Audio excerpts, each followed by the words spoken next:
Selamat siang Pak Catur. Selamat siang. Gimana kabar Pak Catur? Sehat, alhamdulillah. Alhamdulillah. Mohon Dan maaf. tetap sehat. Oh, ya. Mohon maaf Pak Catur mengganggu waktu dengan Bapak sebagai kepala sekolah di SMP Negeri 3 Pringbuku, tentunya dari Bapak awal di SMP 3 Pringbuku sampai saat ini ada kejadian-kejadian yang mungkin menarik Pak ya, terkait dengan sekolah SMP 3 Pringbuku. Nah, terkait dengan kejadian-kejadian menarik itu selama ini bagaimana Bapak dapat mengidentifikasi kasus-kasus yang merupakan dilema etika atau rujukan moral Pak Catur?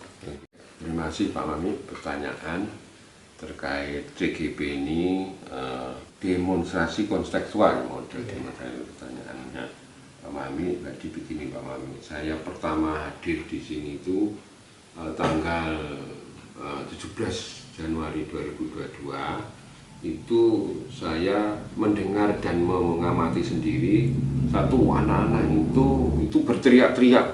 Berteriak-teriaknya itu dengan kata-kata kotor, suara-suara yang tidak enak didengar di telinga. Kemudian kotor lagi sampahnya, jadi kotor antara sopan santun norma sosial dan kotor yang sesungguhnya yaitu sampah.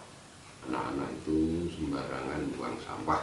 Ini akhirnya saya kepada Bapak Ibu guru bertanya, sudah biasa Pak ini? Di sini ini anak-anak kalau berbilang kata-kata kotor karena ini pesisir, Pak Catur, jadi ini sudah biasa, lumrah. Nah, saya kaget di situ. Kemudian sampah melumpuang sudah ada janji, tapi tidak ditepati. Nah, kemudian saya untuk sopan santun dan norma sosial ini saya menggandeng dari Bapak Ibu guru, mewawancarai, berdiskusi dan sebagainya dengan Bapak Ibu guru bagaimana langkah-langkah untuk mengurangi ya kata-kata kotor, berteriak-teriak waktu mau pulang. Nah, kemudian langkah yang saya kerjakan di sini selain berdiskusi, berkolaborasi dengan Bapak Ibu guru, saya kemudian waktu pulang itu ngantri di gerbang keluar. Nah, nanti hanya mendengarkan anak-anak itu bersuara keras atau tidak. Kalau ada yang suara keras dan berkata-kata kotor, ini dihentikan. Nah, dihentikan. Kemudian ditangguhkan untuk pulang duluan. Nah, akhirnya lama-kelamaan sudah tidak ada lagi Pak dengan pembiasaan itu. Kemudian juga pembiasaan lain yaitu akhlakul karimah itu Pak, poster di musola itu. Nah, bagaimana menerapkan akhlakul karimah yaitu berbudi pekerti dan berakhlak mulia. Selain di poster kita buat yaitu dengan tindakan nyata, yaitu sholat duha, sholat zuhur berjamaah, sholat Jumat bersama. Alhamdulillah. Terus kemudian untuk sampah dan pembiasaan hidup bersih tadi, selain janji itu tidak hanya kepada anak-anak waktu mengucapkan janji, nanti semua nanti lagi. Nah, itu sudah juga dengan diskusi dan sosialisasi gitu sudah kita lakukan bersama-sama di sekolah kita. Kemudian kita mengundang seluruh pengurus komite untuk menerima program fermentasi, memanfaatkan limbah menjadi nilai tambah, tapi ternyata tidak ditanggapi dengan positif kemarin itu. Ya tidak apa-apa, ini sebuah proses diskusi dan proses untuk kolaborasi dengan komite, tapi disepakati hanya pada pembuatannya. Jadi peralatan-peralatan karena biaya tinggi itu akhirnya tidak. Kemudian program fermentasi itu tidak hanya pada sampah, tapi memanfaatkan potensi di sini yang banyak kelapa. Kemarin itu kita sudah praktek IPA itu praktek ujian tentang fermentasi membuat VCU. Nah, sudah saya tanda tangani dan sudah saya danai. Itu Bu Siswati bisa dilihat. VCU itu adalah virgin coconut oil, minyak kelapa perawan. Nah, Alami. BBM minyak kelapa perawan atau asli itu sangat bermanfaat. Kemudian fermentasi berikutnya yaitu limbah daun kering yang tidak termanfaatkan, nanti kita olah menjadi pakan ternak yang dibagikan pada anak-anak yang punya ternak dan pada Bapak Ibu guru mungkin yang bisa memanfaatkan olahan daun kering limbah jadi nilai tambah. Jadi itu Pak, kita tidak hanya satu, saya sendiri itu ya berkolaborasi, berdiskusi, terus kemudian bernegosiasi karena alat-alat dengan pihak lain, ya, negosiasi dengan pihak pengusaha yang punya alatnya, dengan pihak komite yang mendanai karena ini dari anak ke anak, sehingga nanti anak-anak itu ke depan dia tidak hanya boleh ramban, tapi dia santai saja. Kalau ada mantenan itu cukup dengan fermentasi 1 tong bisa 1 bulan kan aman. Artinya anak-anak nanti ke depan yang dia menjadi generasi emas bangsa itu tidak menjadi petani konvensional, tetapi petani digital atau milenial. Digital, iya. Luar biasa sekali Pak Gatot. Berarti dari permasalahan-permasalahan yang selama Bapak berada di SMP 3 Primboko itu untuk proses penyelesaian dan pengambilan keputusan yang dilakukan itu sudah melalui proses kolaborasi, sudah diskusi bersama dengan semua pemangku kepentingan Pak ya. Ada guru, ada komite sekolah, bahkan masyarakat, bahkan Bapak sampai ke rumah pengurus komite juga untuk melakukan koordinasi. Selanjutnya Pak Catur, terkait dengan hal apa saja yang selama ini Bapak anggap efektif dalam pengambilan keputusan dari kasus-kasus tadi Pak?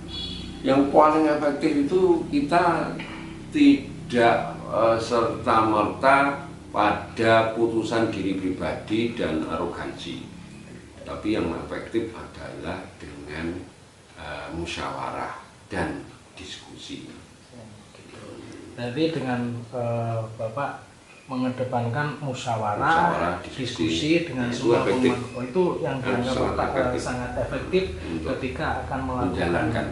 Karena kan di situ ada beberapa kepentingan, ada pihak-pihak yang mempunyai kepentingan, baik itu dari Bapak Ibu guru, baik itu dari komite maupun anggota masyarakat, dan mereka kan juga terlibat secara langsung di keputusan yang nanti akan diambil. Jadi ada deal-dealnya itu, kesepakatan, sehingga nanti sepakat kita, tindakan kita berdasar deal-deal dan kesepakatan, sehingga tidak masalah melakukan hal-hal yang misalnya dianggap oleh mereka anak-anak misalnya, nah itu sudah ada deal-dealnya.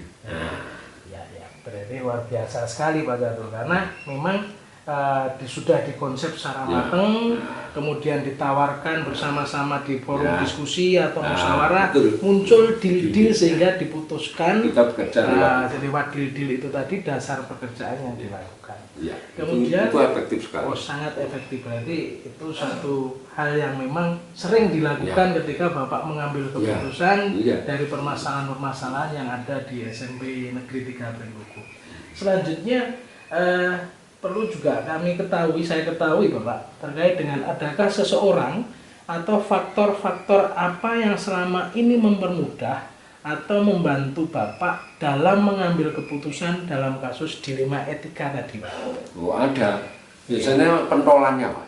Oh pentolan. Pentolan atau ketuanya ini begitu dia bilang itu semua akan ikut ada, tinggal kita merayu,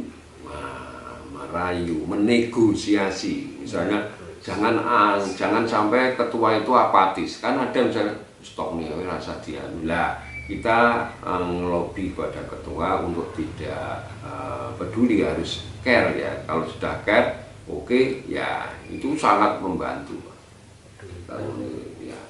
Berarti seseorang tersebut adalah pentolan dari mungkin ketika di sekolah ada pentolannya, mungkin ketika berada di komite ada ketuanya atau pentolan. Di masyarakat pun juga ada. Di masyarakat juga yang istilah ditokohkan. Berarti itu gampang. Bapak langsung melakukan pendekatan.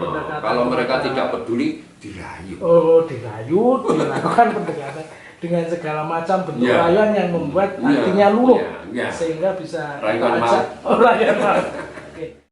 Dari yang sudah Bapak sampaikan tadi terkait dengan yang efektifnya untuk membuat keputusan itu bagaimana, kemudian ada bagaimana proses mendapatkan dukungan dari pentolan-pentolan tadi untuk memperlancar.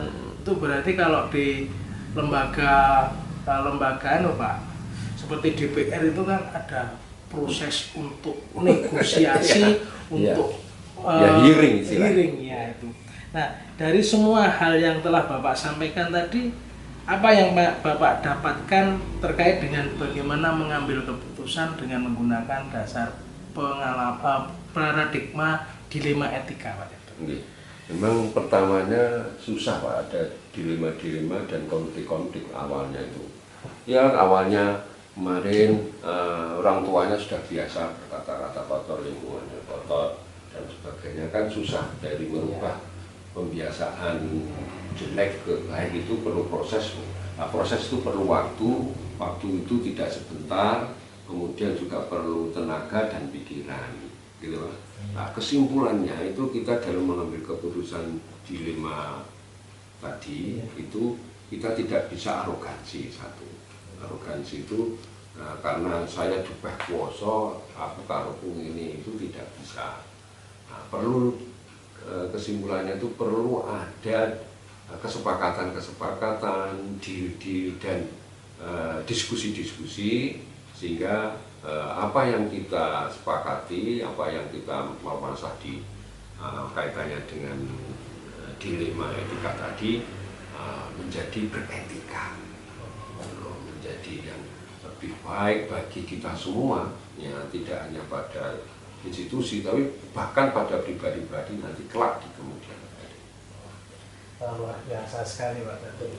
Jadi Bapak sudah mendapatkan strategi terkait dengan bagaimana melakukan atau mengambil keputusan itu berdasarkan paradigma dilema etika. Kalau etika itu kan kebiasaan Pak, yang mungkin nanti akan mempengaruhi proses keberlangsungan kebiasaan-kebiasaan itu yang ada di SMP 3 Pringkuku. Mungkin terima kasih sekali Pak Datuk atas waktunya untuk wawancara saya hari ini, dan wawancara ini saya gunakan untuk melengkapi tugas kegiatan pelatihan calon guru penggerak. Untuk itu sekali lagi saya ucapkan terima kasih yang sebesar-besarnya kepada Pak Datuk. Mudah-mudahan nanti ke depan SMP 3 Pringkuku bisa lebih baik, lebih maju, tentunya untuk pendidikan anak bangsa. Terima kasih Pak Datuk. Sama-sama. Terima kasih, sama-sama.